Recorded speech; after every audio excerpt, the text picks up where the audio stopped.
Gardening versus stockpiling. One depends on the weather and the other depends on your credit card.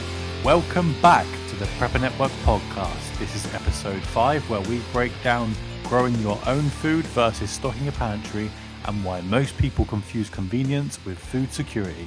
I'm your host Lewis along with Frank and Jim. Frank, are you team garden or are you team pantry? I will go with Breed. That's my wife. Are we gardening today? She does it all. I don't do a thing.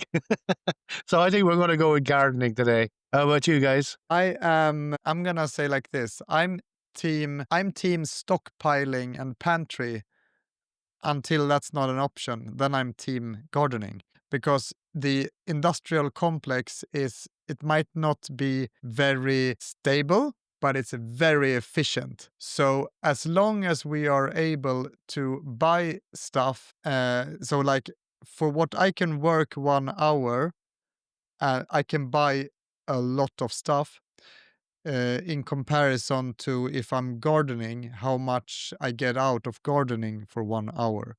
So from a prepping or preparedness perspective, I will fill my pantry and my preps with the cheap, maybe not cheap, but comparatively cheap industrial stuff like things and foods and whatever. But I want to be able to learn to garden, and I want to I would like to have that skill and knowledge and the things I would need to.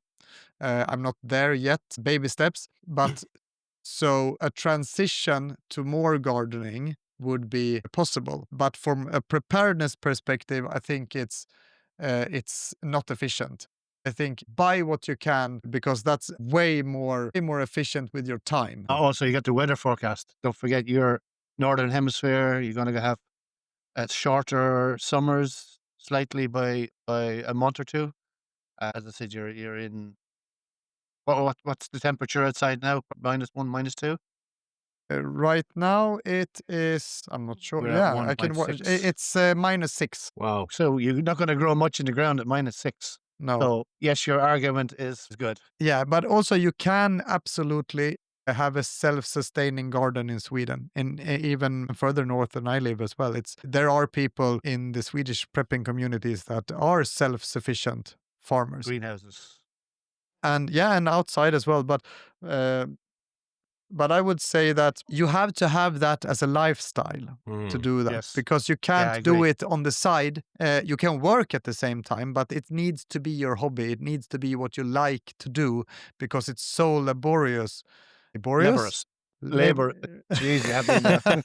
Laborious. Labor. Yeah. So That's why I have a wife that does all the gardening. I'm not even allowed to cut the grass. yeah. So She does all that. I think gardening is amazing. I think everybody should be gardening in one way or another, but more because you need the skill, and it's good to have the skill and you can scale it up if needed, but not primarily for stockpiling. So Lewis, what's your take? Right. I live in Italy, so we have fantastic temperatures for gardening and for growing things. Like now, you're saying it's -6 there. It's like 14 degrees here. We have some sunny days, some rainy days. It's a very happy medium.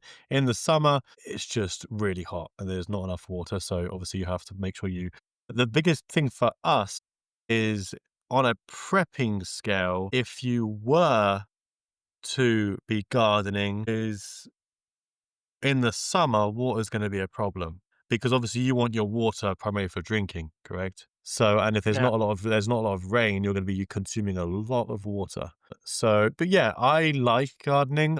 It's something that I got into. On our last episode, we spoke about COVID and people finding new hobbies during COVID and new projects. I actually got into Vertical gardens. yeah, vertical. Because I lived in an apartment. On my balcony, I was growing courgettes, tomatoes, potatoes, and everything, and just learning how to garden in an urban environment. And I know I was quite successful at that actually. So yeah, so I would say I'm team garden because it's something that interests me a lot, and I'd love to revisit this episode with a homesteader and have someone on who does a homesteading, and that would be fantastic.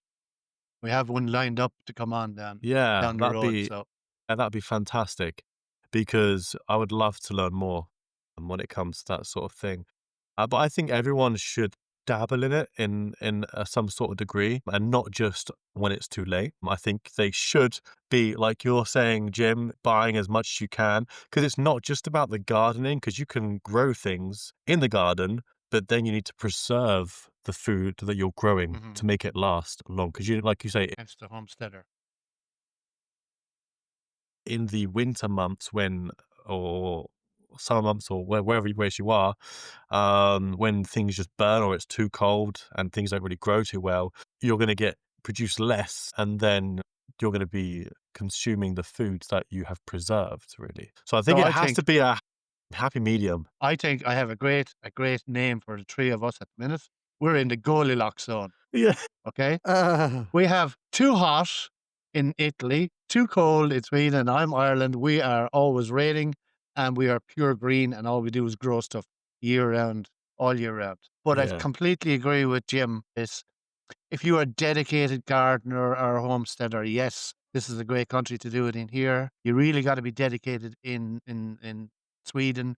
Whereas I say in the winter time you need greenhouses and keep the soil warm and so on, which is doable as well. I've seen guys do that. In Alaska's a great they have some great videos on how to do that in Alaska by keeping the soil warm with running pipes under the ground just for the plants, and they just heat it with wood or whatever. But the immediate access to goods and services, pantry wins hands down because you want to know your calories and all of that kind of stuff, particularly calories and the shelf lives of stuff. Pantry, happy days. But being able to store your summer foods as well, if you can do canning or dehydrated, all of them. They are another great option down the road. Again, you want to go and spend some money, like the freeze dryers are up in the upper thousands oh, to they get are one of them so machines. expensive. I'd love to get one. Would I get the value here? No. Now I weighed it up recently. I said, will I get one? I'm not that into gardening. Will I get it? No. I know we did do a lot of gardening here at one stage. We had 6 or 7 big runs. I went to my friend who had a few horses. I grabbed all the horse manure off him. We did everything, leeks, potatoes, we did onions, carrots. We still have a few bushes down there that we use, but the dog is eating the apples off the trees, so we have to raise the trees. Yeah.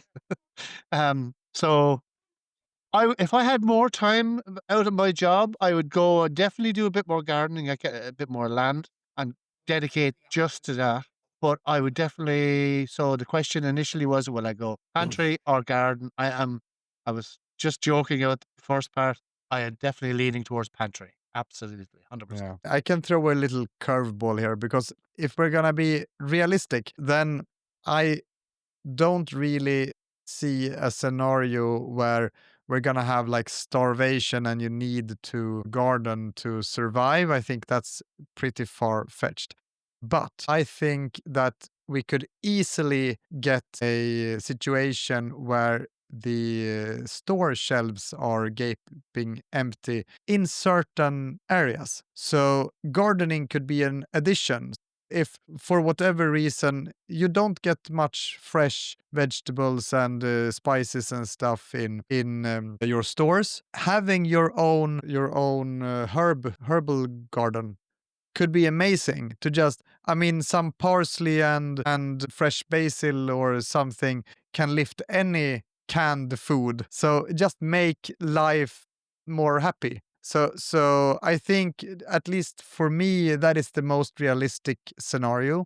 But I also think it's like any good prepper, you should not put all your eggs in one basket. So if a lot of people know how to garden, if it comes to it, a lot of people can help out. I mean, during wartime and so they plowed between the streets and Yeah. put Windowsills potato. were used for flower pots. Yeah, Yeah. yeah, to grow potatoes and stuff like that. and people helped out in the communities. So the more that has the knowledge, the better. Well, let's put it this way. By starting to do some gardening, no matter where you are, no matter where you're living, whether it's an apartment or, you know, in a house with a back garden, by doing some gardening can never do you any harm, put it that way. It can only help you. Mm. Um, Yes. so why, as you were saying, keep your eggs in one basket? You have to diverse your assets. And yeah, and by gardening, you will help yourself a lot in the future. And it's not just that; it's a feel good factor. You know, when you start growing your own potatoes and you harvest your potatoes or whatever, you feel good about it, and it lifts your spirits also. So yeah, I think it's definitely good for everyone listening to at least get started and start learning. I've thought about that question there for a while and the advantages and disadvantages. So you have the garden would have immediate access to the goods in the garden, but rapid resource depletion. It'll be gone fairly fast. If you have a family of four and you didn't have a big garden, like just a standard garden in most houses, most British houses, most houses, you'd have a quarter of an acre, would you? Or even less. But your garden would be susceptible to crime as well. So in an emergency, you think you'd have people kind of jumping over your wall and robbing your vegetables. That did happen during the war. That's that is definitely it's definitely there to be done. You'd have to Carrot guard it. rob Carrot robbers. Carrot robbers. Somebody has to get a carrot for the nose on the snow, you know. Water That is acquisition for one of my kids' books. I think it's the rabbits are stealing the carrots. oh, for the snowman. And the There you farmer go. is Yeah, out yeah, there watching in the night, trying to find out yeah, who it is. yeah. Yeah. So yeah, that brings up its own topic, like of gardening. If you're in an urban society and people can see it, each other's gardens. Johnny up here, he's growing loads of carrots and onions and tomatoes. We're okay. We'll hop over and rob his during some kind of a depletion. God knows it did happen. It did Yeah. definitely happen. It's Only a few definitely years ago. it's definitely a possibility, obviously. But it's just those sort of things you could. It's very It's a hard to small see thing, it. but it's a possibility.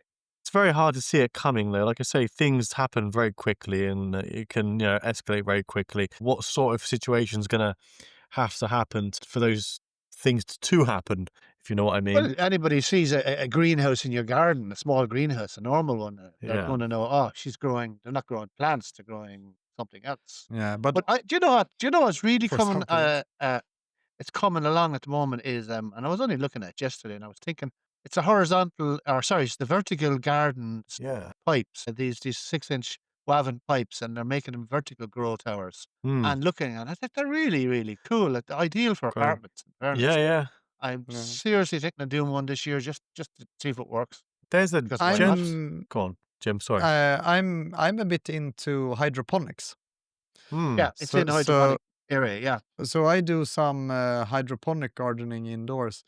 Uh, and but just think like this. Think if you're in the city, like most cities now, they're pretty gray. So if people would just start growing like vegetables and herbs and stuff in apartments and on balconies and on roofs and stuff like that. Imagine what a nice place to live. Yeah. Even when Yes. everything works fine. I mean, it doesn't have to be a crisis situation. It's No. just nice when people are growing stuff. Yeah. And also, I think it's kind of cool. The what's it called? Is it guerrilla gardening when they are growing stuff in parks and such?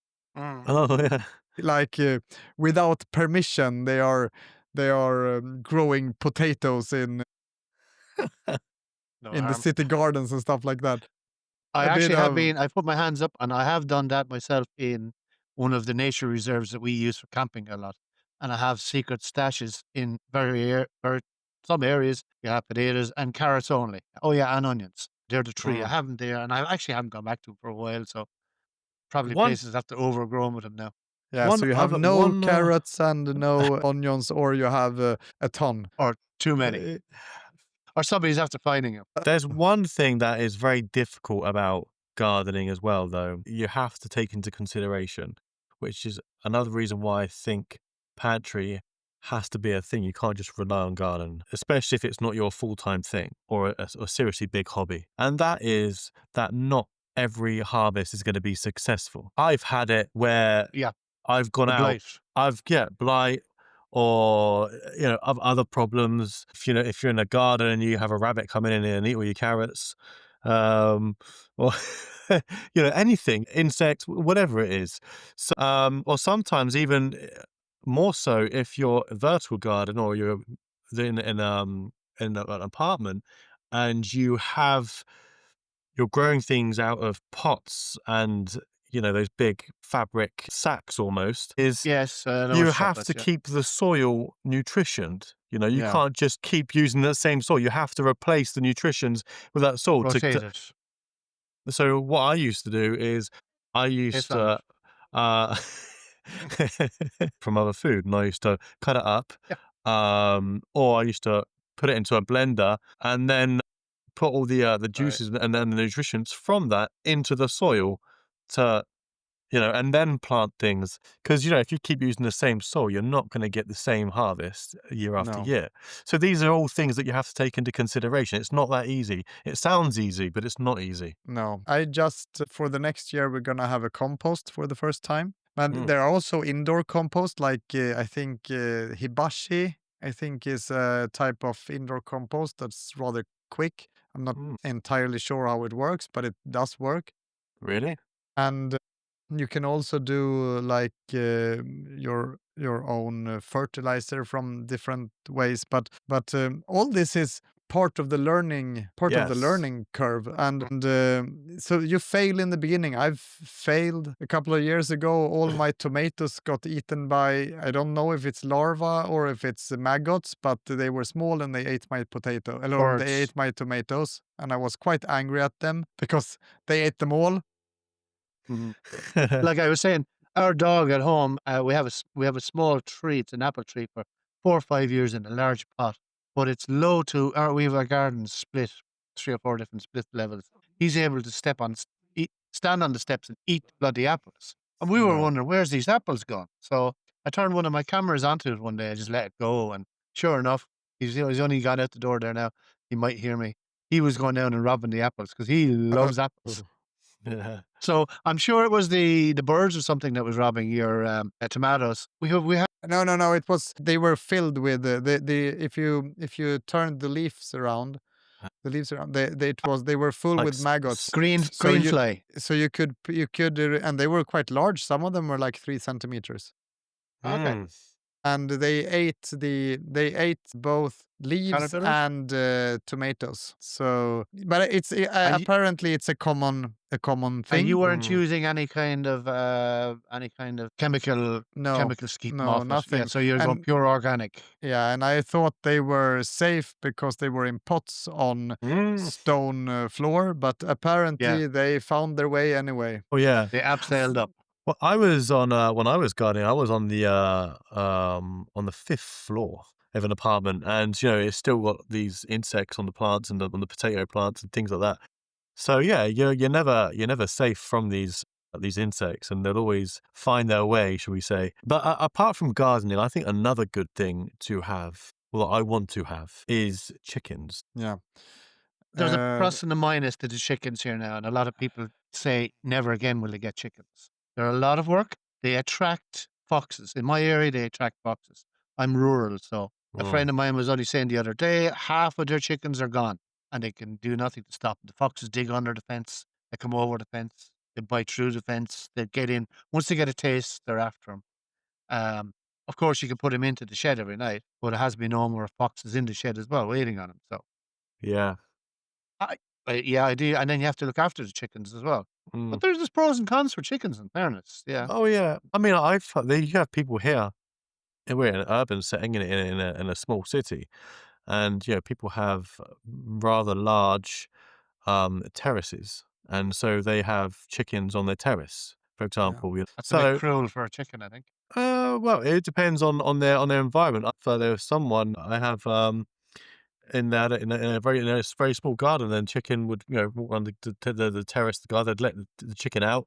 They couldn't get anywhere, but they would still Yeah. let it walk around. And they feed it and stuff. And so it's on a from a prepping survival aspect, it is what it is. You got to do what you got to I do with what you have at the end of the day. Yeah. I just hold you there for 1 second. You can knock this off the transmission. What you're hearing in the background there on my phone is I'm with the ambulance service, and I just got 2 calls to come in. Now I can't go to these because 'cause they're too far from me, so that's what you're hearing in the background, Ah, defibrillator calls. oh, okay. So, you just Interesting. continue on there. You'll be able to mute that out, won't you? Yeah, I can mute that. I didn't really even hear it, to be fair. No, me neither. Oh, I thought I you heard could hear something. it. I heard something earlier. Yeah, but it's good, Frank. So you are always on call, I guess. Well, lately I haven't been going because I can't walk, but now I'm off the crutches, so I'm able to I can drive, no problem. Yeah, I'm not as fast as I should be. This morning, one came in at 5 in the morning. I didn't hear it, but it's yeah, literally a neighbor about 10 doors down. So I didn't get to that one either. So I don't know what happened. I'll find out later.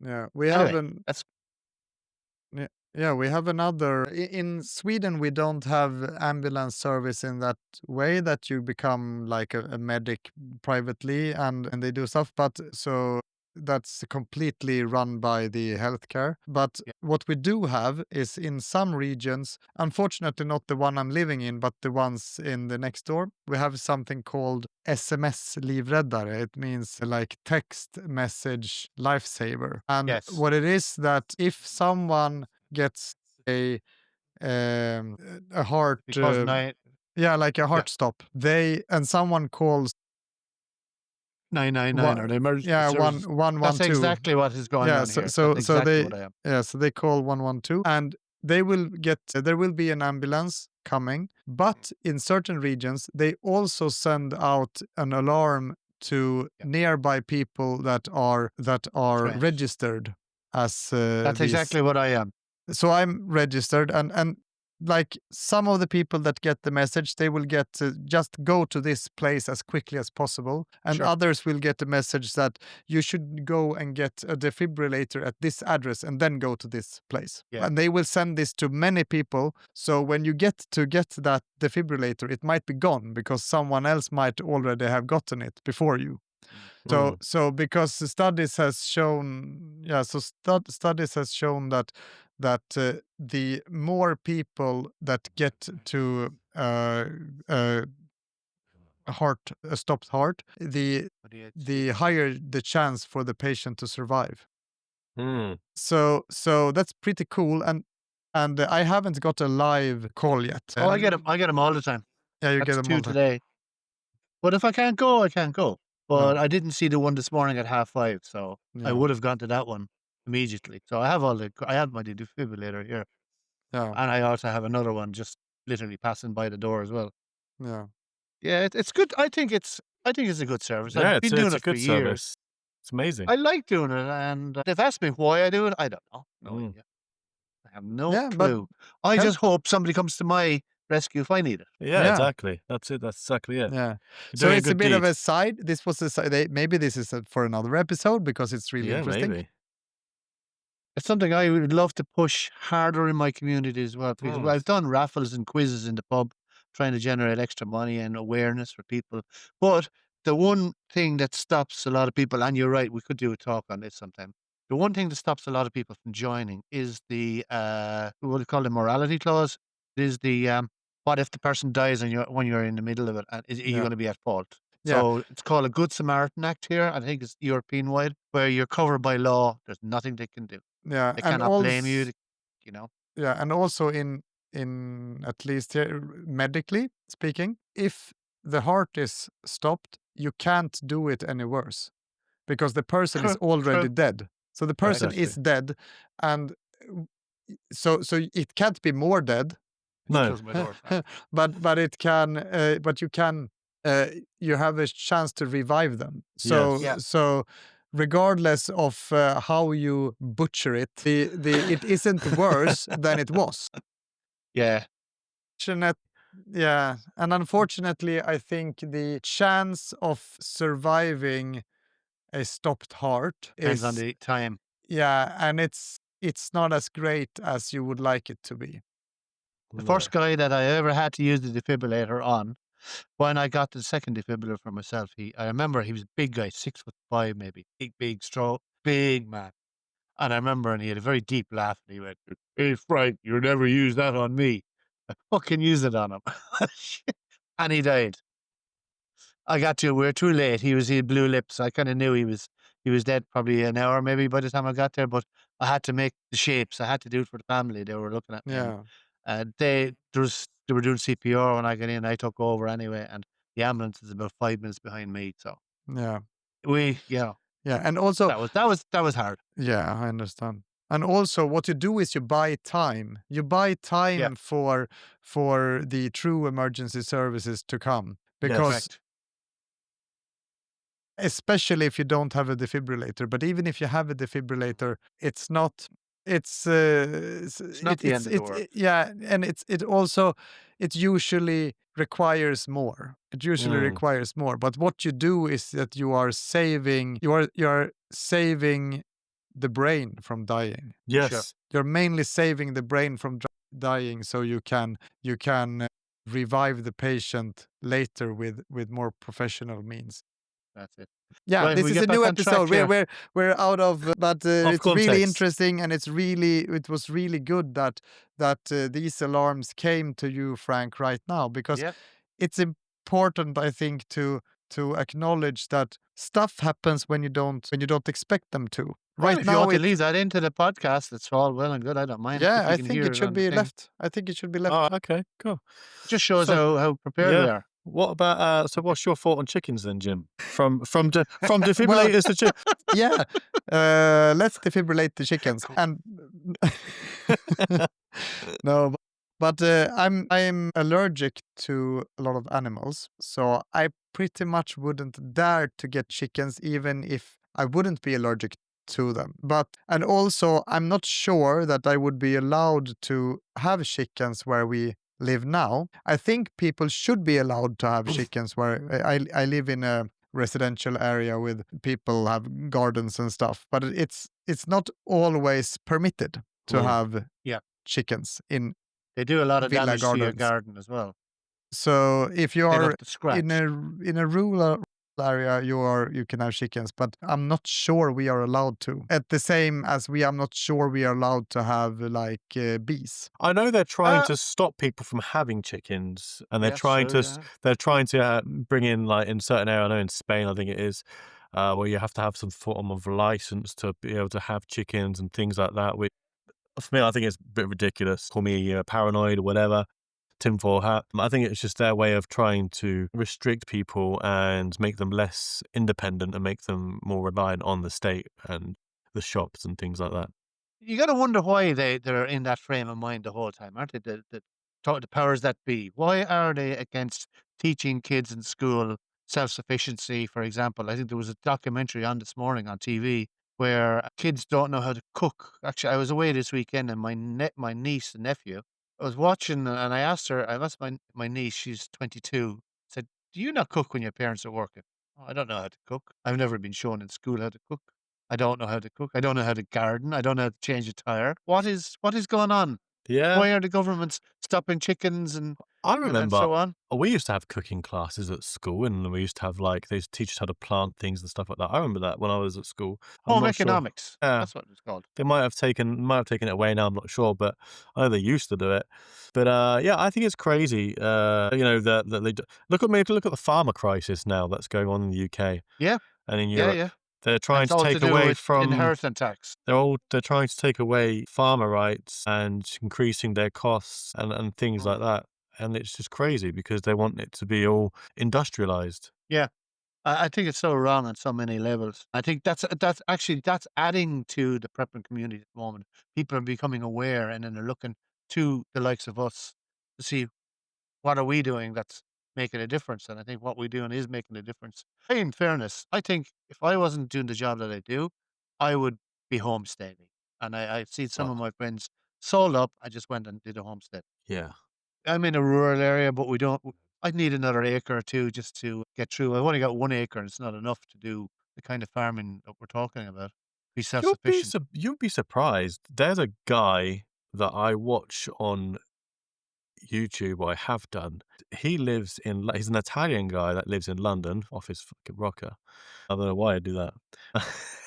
And he has this tiny little garden. And if you look at it from a bird's eye view, if you there's obviously a drone flying over the garden and shows his garden, and it's just so compact, and he's got Mhm. everything, and he's not missing nothing. And Yeah. yeah, he pretty much just lives from his garden basically, and it's a tiny little Amazing. garden.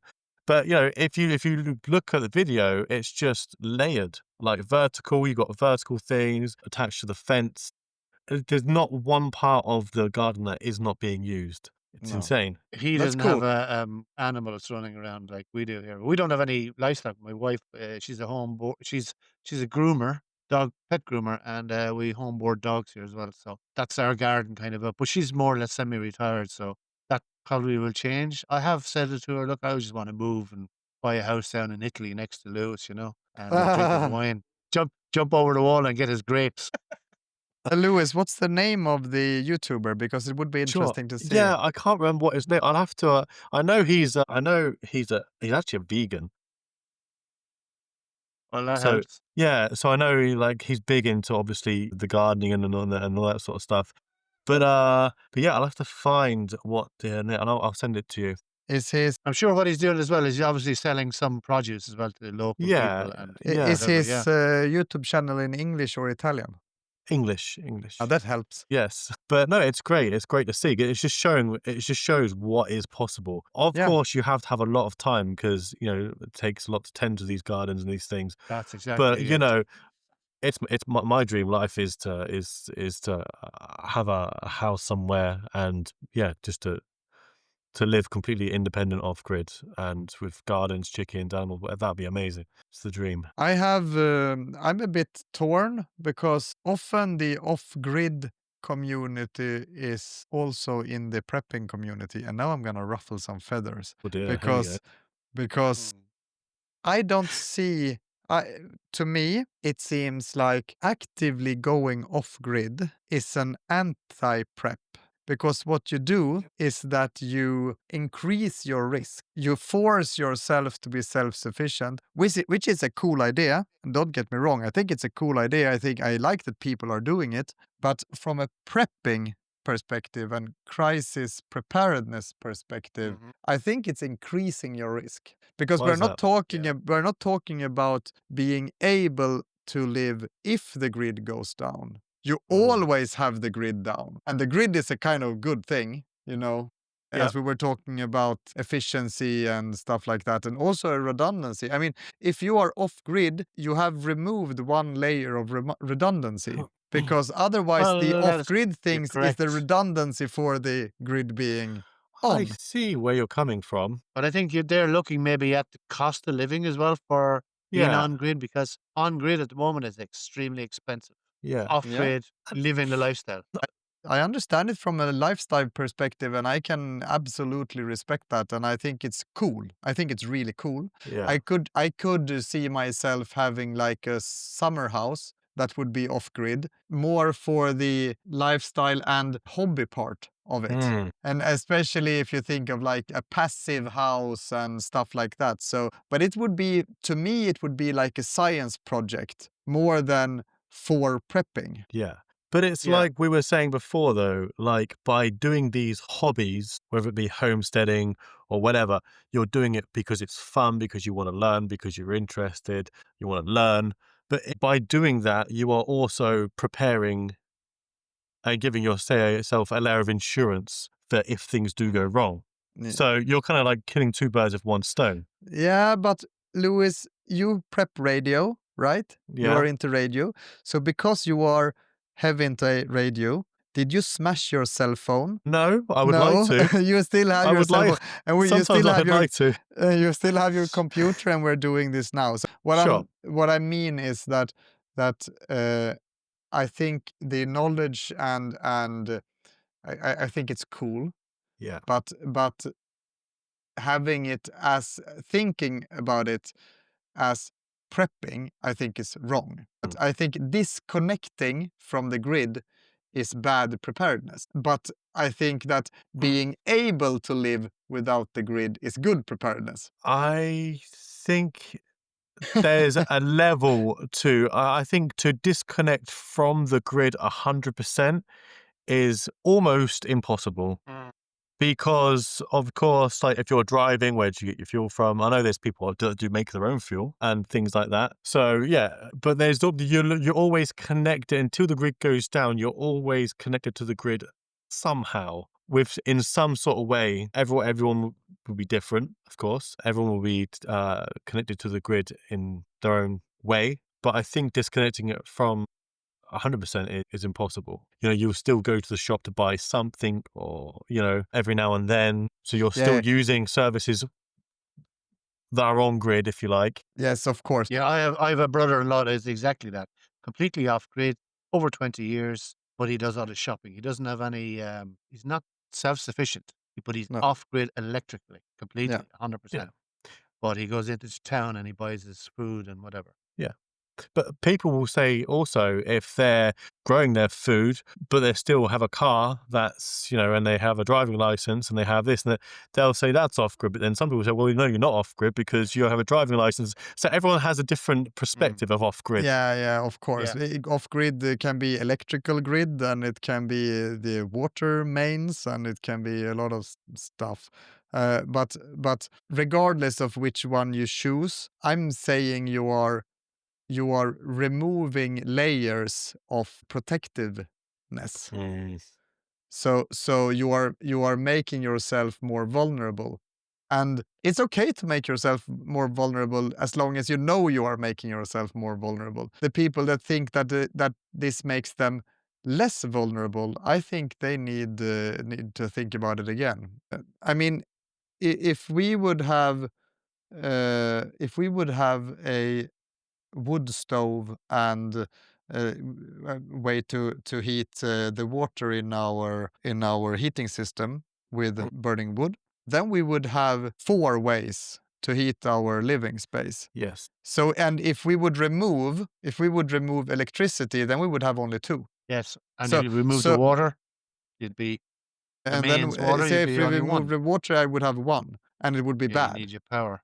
You need your power. So I think that in the name of not putting all eggs in one basket, Yes. which has been a Diverting theme for assets. me now for 2 episodes, I think that you shouldn't disconnect from the grid. I Yeah. do, however, think that if you, for example, have like a uh, if you have solar power, I think you should be able to switch to island. What's it called? Island drive, island, whatever. So you are not I'm connected actually to in the the grid. moment. I'm Yeah. So doing you're that at the using moment. your power yourself instead of putting it out on the grid, There is the which you have to changeover use switch. otherwise. I think there are other people know this better than me, but I think you should. I think you can both have the cake and eat it. Yeah.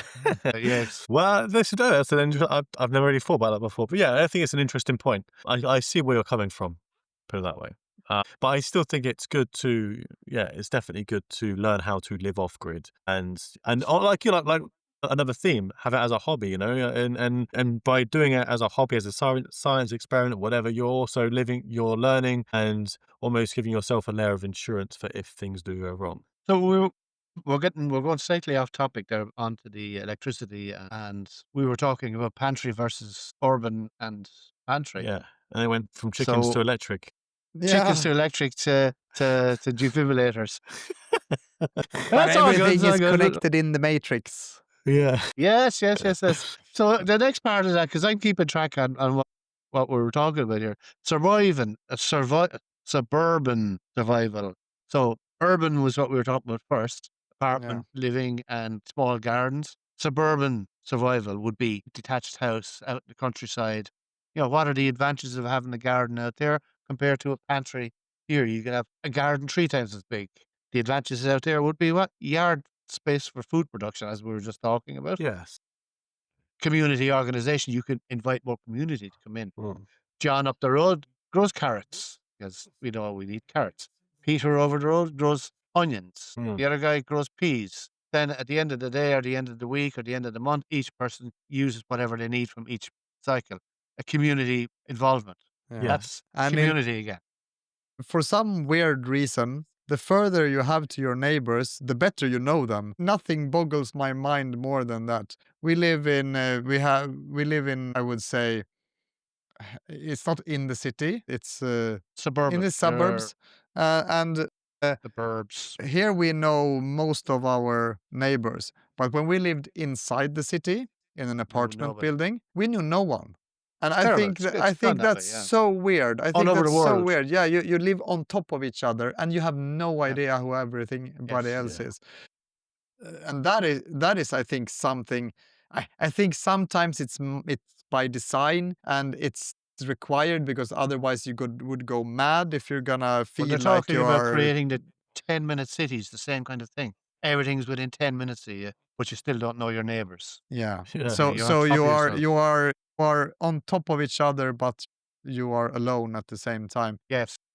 I think it's by design in some way because otherwise people would feel trapped because they would Mm. feel that they're in a too small space. But I think it also is because people that don't want to socialize as much, they live in places like that. And but yeah, it's still weird to me. Well, But if you could collaborate more in like apartment buildings and stuff, imagine what gardening you could do. yeah. Well, I think there's pros and cons to the suburban gardening with like a detached house with a garden. Like we spoke about earlier, you're going to have more problems with things like animals and foxes and things like that. Whereas the pros of gardening in an apartment on a terrace is obviously you're not going to get foxes on your terrace No, unless it's, Yes. you will get uh, crows. you get crow. Of course, yeah.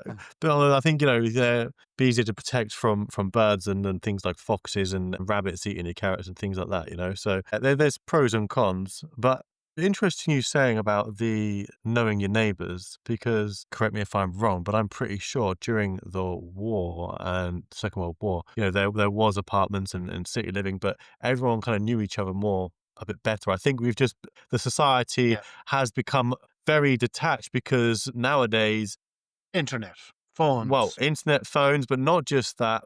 Whereas back in the day, only one person had to work to be able to run the keep family, the house. to keep Yeah. the house going. But now everybody has to work. And so no one's ever home and no one's really hasn't got time to socialize with neighbors and stuff, or And sometimes even don't two want jobs to. is not enough to keep a home Yeah. now. Or sometimes they don't even want to socialize because, No. they don't trust anyone. Yeah, I it was the think pub. Pub was the hub of the community. That's gone now as well. Yeah. I Slowly. It's going to be gone in 5, 10 years.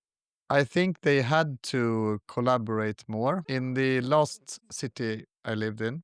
Not when now we're living in Uppsala, but before that I was living in a town called Gävle, and it's a bit smaller town. But the house that I was living in then was built in the 50s, and they had a food cellar where it was built for people to store their food that needed to be Communal cold. produce stored Uh, for the winter, over winter. yeah. So like you would have a root cellar, Yes. but in the apartment building, in the cellar. So people would store potatoes and stuff like that in a big room, big, small, but comparatively big Mm. together. And I think that was common. And they've removed those. I think they removed that one when I was living there. It's 15 years ago, give or take. And then they removed that because no one was using it, and I think it's a shame. I think those should be revived, both for keeping food, but also for the community. So you collaborate with stuff. Yeah. They stored a lot of potatoes there, I think, and I think a lot of them had like they I don't know how much they shared the potatoes, but I think they were stored together. So it was not like, "Oh, I have my little box of potatoes and you have your box of potatoes."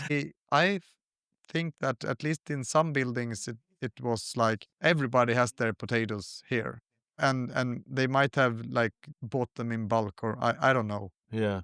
But I think that kind of stuff should be a bit more collective Yeah. thinking. Would be That was the way they not used to for do it back in the everything, day. not for everything, but I think They collect 25% of their produce. Mm. All communities gave 25%, and then it was stored in a community vault and used then when everything was slack.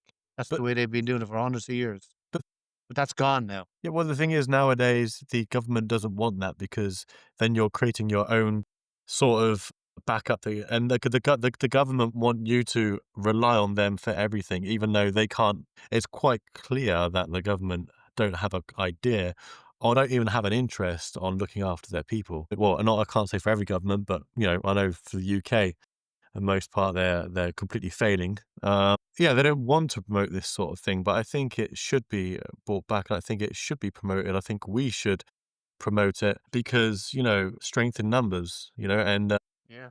there's no other greater power than a community getting together and becoming more self-sufficient. Yeah. And on that note, self-sufficiency, I can see my wife has the dinner on the table inside, and she's not looking at me with a happy face. So we might have to wind it up here, lads, or I can leave you guys go. Sure, if that's okay with you. Oh, wait, we're at 53 minutes, so I think that's Oh, time. that's good. So anyway, today we're just talking about the difference between survival in gardening versus the home pantry, and I think pantry has it won. What do you think, Jim? I think pantry wins for preparedness, but Yeah, gardening wins for community. for yeah, and for Mm. like long-term safety, Yeah, I would I say. think it Yeah, has to be a balance between the two, really. I Yeah. don't like say like we've been saying, diversify your assets and do both. The more you can do, there's no harm coming out of learning how to garden. Let's put it that way. No, no, absolutely yeah, not. I agree. I agree. As long as you have the time for it. Exactly. Okay, Exactly. that's great. Sure, lads, I will love you and leave you, and we will talk the next time. And anybody, as usual, anybody have comments or any remarks you want to make, just leave a message in the comments below, and we'll talk to you the next time. All Yeah. right. Enjoy your dinner, Frank. Enjoy. See you, lads. Take care. See you later. Take care. Yeah. So, all right then, Jim. Well, I think we should wrap it up there. Yeah, perfect. Unless you got anything else you want to add there. No, I'm very happy, and I will go out to my family as well because I got a message a while ago that they were asking, "Are you done soon?" All right then. Well, yeah, it's been a good episode, I think. So, anyone listening, make sure you go out and you check out the preppernetwork.org. Go check out the website. There you'll find the links to our groups, both the Irish Survivors group and the Prepping Europe and the Radio Prepper Network. Go check them out and yeah, leave comments in below of what you thought about the episode, anything you want us to talk about in the future, and that's it. See you next time. Take care, guys. Bye bye. Bye.